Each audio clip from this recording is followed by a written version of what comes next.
निरंतर शोर, विकर्षणों और आधुनिक जीवन की अथक गति से प्रभावित दुनिया में मौन एक लुप्तप्राय गुण बन गया है।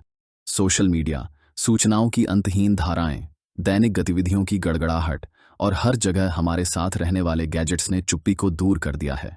फिर भी, जैसा कि कार्डिनल रॉबर्ट सेरा ने अपनी विचारोत्तेजक किताब द पावर ऑफ साइलेंस में कहा है, शोर की तानाशाही के खिलाफ मौन सिर्फ आवाज की कमी नहीं है, बल्कि आध्यात्मिक विकास, आंतरिक शांति और ईश्वर से गहरे जुड़ाव के लिए एक महत्वपूर्ण स्थान है।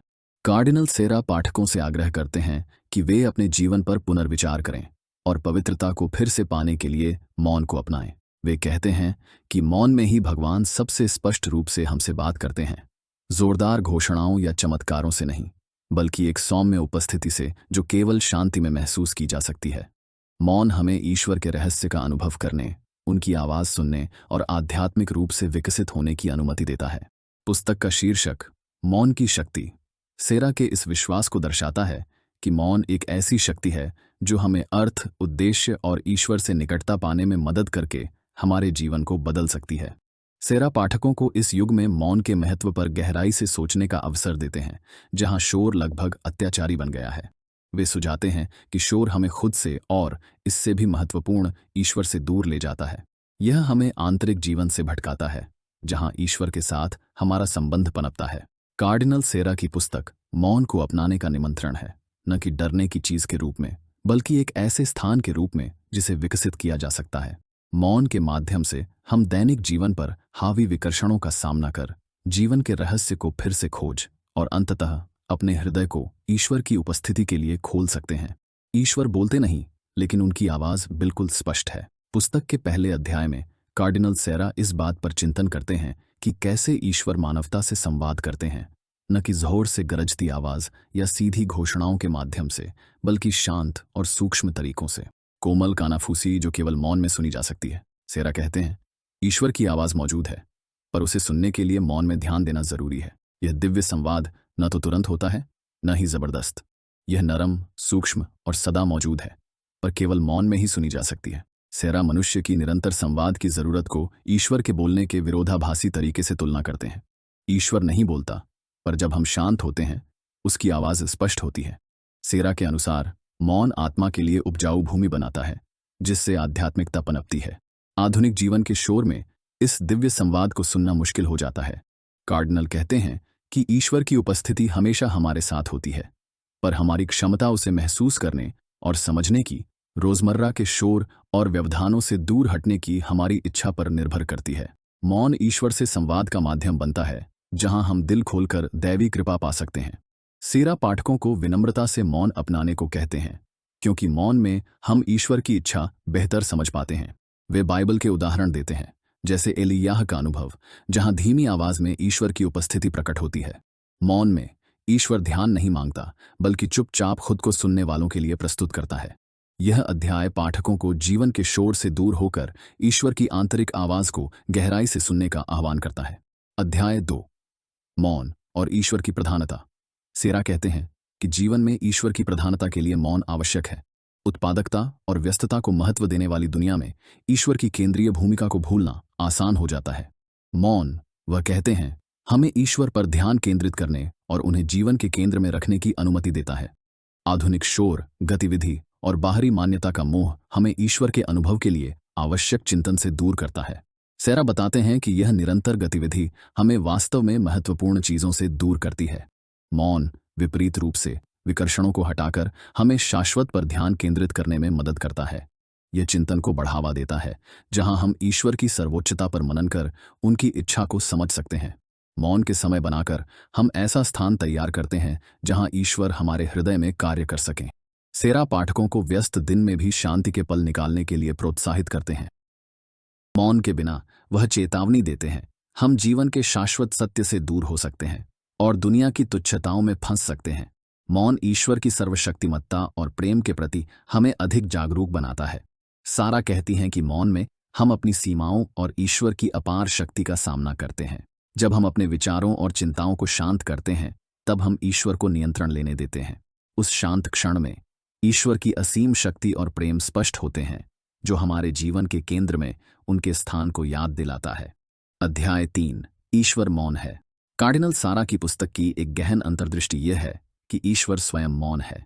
इस अध्याय में सारा पाठकों को सोचने को कहते हैं कि ईश्वर का स्वभाव मौन, शाश्वत, शांतिपूर्ण और मानवीय समझ से परे है। वे कहते हैं कि मनुष्यों के विपरीत जो शब्दों का प्रयोग करते हैं, ईश्वर को संवाद के लिए शब्दों की आवश्यकता नहीं होती। उसका सार शांत अस्तित्व में पाया जाता है। यह अवधारणा मौन को देखने के तरीके में बदलाव मांगती है। कईयों के लिए मौन खालीपन लगता है, शोर या शब्दों से भरने का शून्य। पर सारा कहती हैं, मौन को अभाव नहीं बल्कि पूर्णता माने, जहां ईश्वर सबसे स्पष्ट है। ईश्वर का मौन अनुपस्थिति नहीं, गहन उपस्थिति है, जो हम तब अनुभव करते हैं जब अपने विचारों से मौन न भरें। सारा कहती हैं, मौन में हम ईश्वर के रहस्य का सामना करते हैं। हम ईश्वर के सार को पूरी तरह नहीं समझ सकते, जैसे मौन की गहराई को भी नहीं। फिर भी मौन में प्रवेश कर हम दिव्य रहस्य के करीब आते हैं। मौन हमें ईश्वर से गहरा जोड़ता है, जहां शब्द कम पड़ जाते और केवल आत्मा उसकी विशालता समझ पाती है। अध्याय 4 मौन, रहस्य और पवित्रता। इस अध्याय में कार्डिनल सारा मौन, रहस्य और पवित्रता के बीच गहरे संबंध पर चिंतन करते हैं। वे तर्क देते हैं कि मौन वह माहौल है जहां जीवन, आस्था और ईश्वर के सबसे गहन रहस्यों का सामना होता है। मौन हमें पवित्रता का अनुभव ऐसे तरीके से करने देता है जिसे शब्द या क्रियाएं पूरी तरह व्यक्त नहीं कर सकते। सारा बताते हैं कि आधुनिक समाज ने रहस्य की समझ खो दी है, मुख्यतः क्योंकि उसने मौन खो दिया है। जीवन का लगातार शोर, व्यवधान और व्यस्तता ने ईश्वर के सामने विस्मय और श्रद्धा का अनुभव करने की हमारी क्षमता को कम कर दिया है। वे खेद व्यक्त करते हैं कि मौन के इस नुकसान से जीवन की पवित्रता और ईश्वर के रहस्यों की सराहना करने की क्षमता कम हुई है। वे आगे कहते हैं कि मौन में हम सृष्टि, चर्च और प्रभु भोज की पवित्रता से बेहतर ढंग से जुड़ पाते हैं। चर्च या मठ जैसे पवित्र स्थानों में मौन अक्सर ईश्वर के प्रति श्रद्धा और विस्मय की भावना जगाने में मदद करता है। सारा का मानना है कि इन स्थानों की पवित्रता और ईश्वर से सच्चा मिलन मौन से ही संभव है। सारा हमें जीवन के रहस्यों, जन्म, मृत्यु, प्रेम और पीड़ा को पवित्र मानकर मौन, श्रद्धा और विनम्रता से देखने की चुनौती देती है। ऐसा करके हम दुनिया और अपने जीवन में ईश्वर के कार्य के रहस्य का सम्मान करते हैं। अध्याय मौन की पवित्रता की रक्षा का आह्वान करते हुए समाप्त होता है। हमारे दैनिक जीवन में, घरों में और पूजा स्थलों में, क्योंकि मौन के माध्यम से ही हम दिव्य रहस्य से सबसे गहराई से जुड़ते हैं। अध्याय 5 देहधारण का मौन। इस अध्याय में कार्डिनल सारा देहधारण के रहस्य पर ध्यान केंद्रित करते हैं।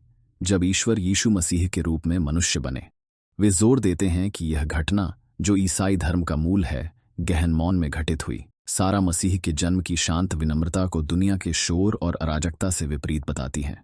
वे सोचते हैं कि यीशु का अवतार मानव इतिहास की सबसे महत्वपूर्ण घटना शांति से चिह्नित थी, न कि धूमधाम से। अवतार का मौन हमें ईश्वर की प्रकृति और उनके तरीकों के बारे में एक महत्वपूर्ण सबक सिखाता है। ईश्वर ने मानवता में प्रवेश करने के लिए चुपचाप, विनम्रता से चुना, जो उनके कोमल स्वभाव को दर्शाता है। बेथलहम के शांत शहर में एक साधारण चरणी में मसीह का जन्म मौन और विनम्रता की शक्ति दर्शाता है। यह उस तरीके से बिल्कुल विपरीत है जिस तरह से मनुष्य अक्सर ध्यान और मान्यता चाहते हैं। सारा पाठकों को अवतार की गहन चुप्पी पर ध्यान देने के लिए प्रोत्साहित करती है, ताकि विनम्रता का पाठ दिल में उतरे। इस रहस्य पर मौन चिंतन करके हम ईश्वर की योजना की गहरी समझ प्राप्त करते हैं। नमस्कार दोस्तों, आप यह बुक सुन रहे हैं बुकपीडियाज यूट्यूब चैनल के माध्यम से। अगर यह बुक आपको पसंद आई है तो मेरे यूट्यूब चैनल बुकपीडियाज को सब्सक्राइब करना मत भूलना।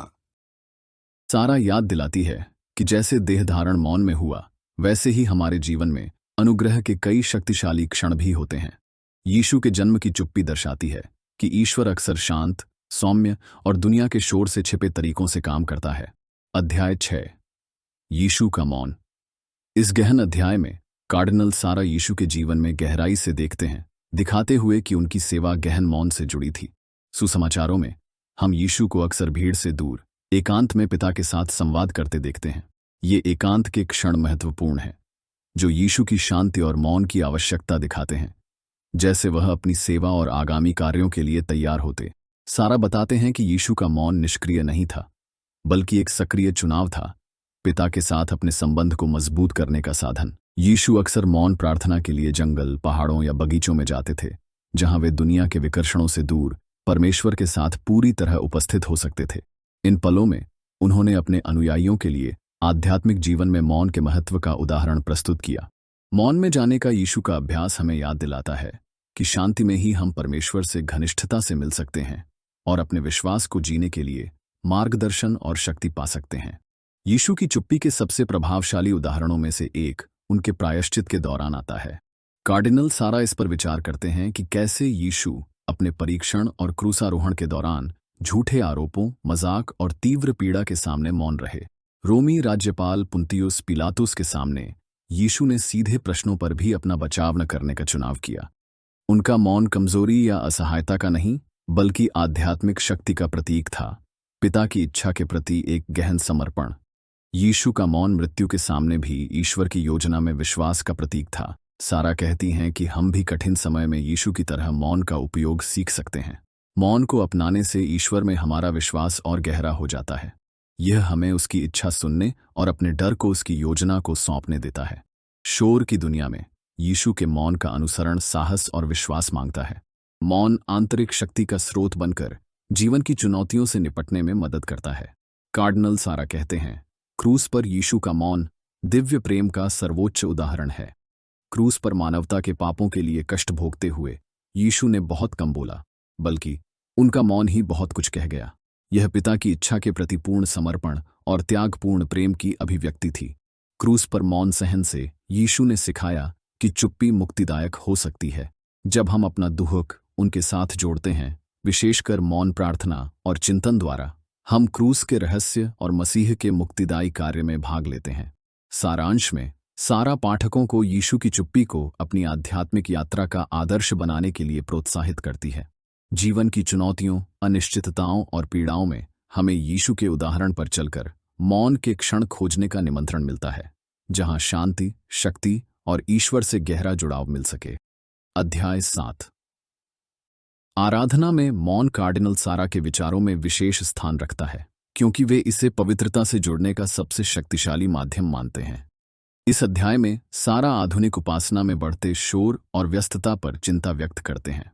लिटुर्जी, जो ईश्वर के साथ गहन चिंतन का समय होना चाहिए, कभी कभी अत्यधिक शब्दों, संगीत और गतिविधि से ढक जाता है, जिससे गहन मौन के लिए कम जगह बचती है। कार्डिनल सारा कहते हैं कि लिटुर्जी में मौन आवश्यक है, क्योंकि यह श्रद्धालुओं को यूकेरिस्ट में ईश्वर की उपस्थिति और अनुष्ठानों की पवित्रता पर मनन करने देता है। वे कहते हैं, मौन केवल आवाज की अनुपस्थिति नहीं, बल्कि एक पवित्र उपस्थिति है, जो श्रद्धालुओं को ईश्वर से गहरा जुड़ाव बनाने का अवसर देता है। लिटुर्जी के शांत क्षणों में ही श्रद्धालु अपने हृदय को संस्कारों की कृपा और मसीह के बलिदान के रहस्य के लिए खोल सकते हैं। वे चर्च के इतिहास में मौन की समृद्ध परंपरा पर चिंतन करते हैं। पहले के युगों में मौन ने उपासना में अधिक महत्वपूर्ण भूमिका निभाई, जिससे ईश्वर के समक्ष श्रद्धा और विस्मय की गहरी भावना जागृत होती थी।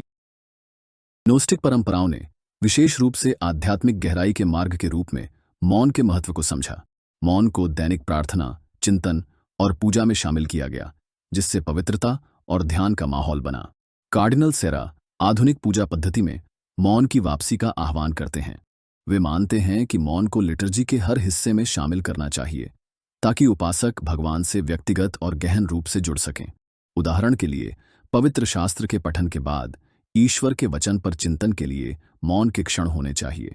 प्रभु भोज प्राप्त करने के बाद मौन धन्यवाद और मसीह के साथ संवाद के लिए समय होना चाहिए। सेरा यह भी कहते हैं कि लिटर्जी में मौन सिर्फ व्यक्तिगत नहीं, बल्कि पूरे चर्च समुदाय के लिए है। यह श्रद्धा और पवित्रता का सामूहिक वातावरण बनाता है, जहां सभी दिव्य रहस्यों पर एक साथ चिंतन करते हैं। वह पादरी और श्रद्धालुओं को पूजा में मौन की आवश्यकता के प्रति सचेत रहने के लिए प्रोत्साहित करते हैं, क्योंकि यह मिस्सा के आध्यात्मिक अनुभव को बढ़ाता है और श्रद्धालुओं को ईश्वर से गहरे और अधिक सार्थक तरीके से जुड़ने की अनुमति देता है। इस अध्याय में कार्डिनल सेरा पूजा में मौन की बहाली के लिए एक प्रभावशाली तर्क देते हैं। चर्च से आग्रह करते हैं कि वह पूजा की पवित्रता बनाए रखने और ईश्वर से गहरा संबंध बनाने के लिए मौन को अपनाए। अध्याय 8। क्रूस का मौन। क्रूस पर यीशु का मौन शायद पवित्र शास्त्र में दैवीय मौन का सबसे शक्तिशाली और भावुक उदाहरण है। इस अध्याय में कार्डिनल सेरा मसीह के यातना और क्रूसारोहण के दौरान उनके मौन के गहन महत्व पर चिंतन करते हैं। जब यीशु अकल्पनीय पीड़ा सहते हुए क्रूस पर थे, वे क्रोध या निराशा में नहीं चिल्लाए, बल्कि वे मुख्यतः मौन रहे, स्वयं को पूरी तरह से पिता की इच्छा के प्रति समर्पित कर दिया। सेरा सोचती हैं कि क्रूस पर यीशु की चुप्पी उनके प्रेम और ईश्वर पर भरोसे को दर्शाती है। अपनी पीड़ा में यीशु ने मौन को समर्पण के रूप में चुना, सबके लिए प्रेम से पापों का बोझ उठाने की इच्छा व्यक्त की। उनकी चुप्पी हार की नहीं, बल्कि ईश्वरीय शक्ति और आज्ञाकारिता की थी। यीशु का मौन धैर्य, पिता की इच्छा और मानवता के उद्धार के लिए सब कुछ देने की तत्परता दिखाता है। कार्डिनल सेरा पाठकों को अपने दुख में मौन के अर्थ पर विचार करने को कहते हैं। जैसे यीशु ने क्रूस की चुप्पी अपनाई, हमें भी कठिनाई में मौन अपनाने का आह्वान है। पीड़ा में चुप्पी हमें मसीह के साथ जुड़ने और संघर्षों में गहरा अर्थ पाने देती है। क्रूस के मौन में प्रवेश कर हम यीशु के मुक्ति कार्य में शामिल होते और ईश्वर की कृपा व शक्ति के लिए खुलते हैं। इस अध्याय में सेरा क्रूस के रहस्य और मानवता के लिए ईश्वर के गहन प्रेम पर चिंतन करते हैं। क्रूस का मौन त्याग का नहीं, बल्कि दिव्य प्रेम और बलिदान से भरा मौन है। इस मौन के माध्यम से ही हम मुक्ति के सच्चे अर्थ को समझते हैं। क्रूस पर मसीह का मौन हमें विनम्रता और विश्वास से दुख का सामना करने को प्रेरित करता है। सेरा जोर देते हैं कि क्रूस का मौन गहन चिंतन का निमंत्रण है। जैसे क्रूस पर यीशु का मौन अर्थपूर्ण था, वैसे ही हमारा दुख का मौन भी ईश्वर की उपस्थिति से भर सकता है। क्रूस की चुप्पी को अपनाकर हम मसीह से गहरा जुड़ाव महसूस करते और उनके प्रेम की बदलाव लाने वाली शक्ति का अनुभव करते हैं। अध्याय 9, ईश्वर की भाषा और मौन की चुनौती। अंतिम अध्याय में कार्डिनल सेरा शोर से भरी दुनिया में मौन की खेती की चुनौती पर चर्चा करते हैं। वे कहते हैं कि मौन ईश्वर की भाषा है। ईश्वर को मनुष्यों की तरह शब्दों से बोलने की जरूरत नहीं होती। उनका संदेश अक्सर दिल की शांति में, ठहराव के पलों में महसूस होता है, जहां हम उनकी मौजूदगी को महसूस कर सकते हैं। हालांकि सेरा मानते हैं कि आज की दुनिया में, जहां शोर और व्यवधान लगातार है, मौन पाना मुश्किल हो गया है। सेरा का मानना है कि मौन के लिए अनुशासन और प्रयास की आवश्यकता होती है। यह कई लोगों के लिए स्वाभाविक नहीं है, खासकर उस संस्कृति में जो गतिविधि, उत्पादकता और तकनीक से जुड़ाव को महत्व देती है। फिर भी आध्यात्मिक विकास के लिए मौन की खोज जरूरी है। मौन हमें ईश्वर से जुड़ने और उनकी आवाज सुनने की अनुमति देता है। उसके साथ गहरा रिश्ता विकसित करें। कार्डिनल दैनिक जीवन में मौन को शामिल करने के व्यावहारिक सुझाव देते हैं। वे हर दिन मौन प्रार्थना और चिंतन के लिए समय निकालने, घर में शांत जगह बनाने और सोशल मीडिया जैसे विकर्षणों को सीमित करने की सलाह देते हैं। मनोरंजन के अन्य रूपों को भी कम करने की सलाह दी जाती है। मौन को दिनचर्या का हिस्सा बनाकर हम ईश्वर की उपस्थिति और मार्गदर्शन के प्रति अधिक संवेदनशील हो सकते हैं। सारा समुदाय में मौन के महत्व पर भी चर्चा करते हैं। वे कहते हैं कि मौन का सम्मान व्यक्तिगत और सार्वजनिक स्थानों जैसे चर्च में होना चाहिए, जहां यह श्रद्धा और चिंतन को बढ़ावा देता है। वे चर्च को मौन की संस्कृति को बढ़ावा देने के लिए प्रोत्साहित करते हैं, विशेषकर प्रार्थना में, जहां शांत क्षण पवित्रता से गहरा जुड़ाव ला सकते हैं। इस अध्याय में कार्डिनल सारा कहते हैं कि मौन सिर्फ शोर की अनुपस्थिति नहीं, बल्कि एक आध्यात्मिक अभ्यास है जो हमारे जीवन को बदल सकता है। मौन ईश्वर को हमारे भीतर काम करने, हमें चंगा करने और अपने प्रेम के करीब लाने का अवसर देता है। मौन की चुनौती वास्तविक है, लेकिन इसके लाभ कहीं अधिक हैं। ईश्वर से गहरा जुड़ाव, आंतरिक शांति और जीवन के उद्देश्य की नई समझ। निष्कर्ष, मौन का पाठशाला। अंत में कार्डिनल सारा मौन को एक ऐसी पाठशाला बताते हैं जहां हम जीवन के सबसे महत्वपूर्ण सबक सीखते हैं। मौन हमें विनम्रता सिखाता है। जब हम ईश्वर पर अपनी निर्भरता और उसकी कृपा की आवश्यकता को स्वीकारते हैं, यह हमें धैर्य सिखाता है। जब हम ईश्वर के समय और मार्गदर्शन की प्रतीक्षा करना सीखते हैं, और यह हमें बुद्धिमत्ता सिखाता है। जब हम चिंतन और मनन से जीवन की गहरी सच्चाइयों को समझते हैं। मौन से डरने या बचने की कोई बात नहीं है। यह एक उपहार है जो आध्यात्मिक परिपक्वता और आंतरिक शांति की ओर ले जाता है। मौन से हम ईश्वर से जुड़ते हैं, उनकी उपस्थिति महसूस करते हैं और जीवन की चुनौतियों का सामना विश्वास से करते हैं। कार्डिनल सारा पाठकों को मौन को जीवन में प्राथमिकता देने का निमंत्रण देते हैं। शांत प्रार्थना, चिंतन या विकर्षणों से दूर रहकर मौन ईश्वर और स्वयं से गहरा जुड़ाव बनाता है। आह्वान: अपने जीवन में मौन अपनाएं। शोर से भरी दुनिया में मौन की खेती के लिए समय निकालें। प्रार्थना, ध्यान या विकर्षणों से दूर रहकर मौन आपके जीवन को बदल सकता है और आपको ईश्वर के करीब ला सकता है। हर दिन कुछ मिनटों के मौन से शुरू करें और धीरे धीरे इस समय को बढ़ाएं। मौन को आध्यात्मिक अनुशासन के रूप में अपनाएं और देखें कि यह आपकी यात्रा में स्पष्टता, शांति और गहरा उद्देश्य लाता है। नमस्कार दोस्तों, आप यह बुक सुन रहे हैं बुक पीडियाज यूट्यूब चैनल के माध्यम से। अगर यह बुक आपको पसंद आई है तो मेरे यूट्यूब चैनल बुक पीडियाज को सब्सक्राइब करना मत भूलना।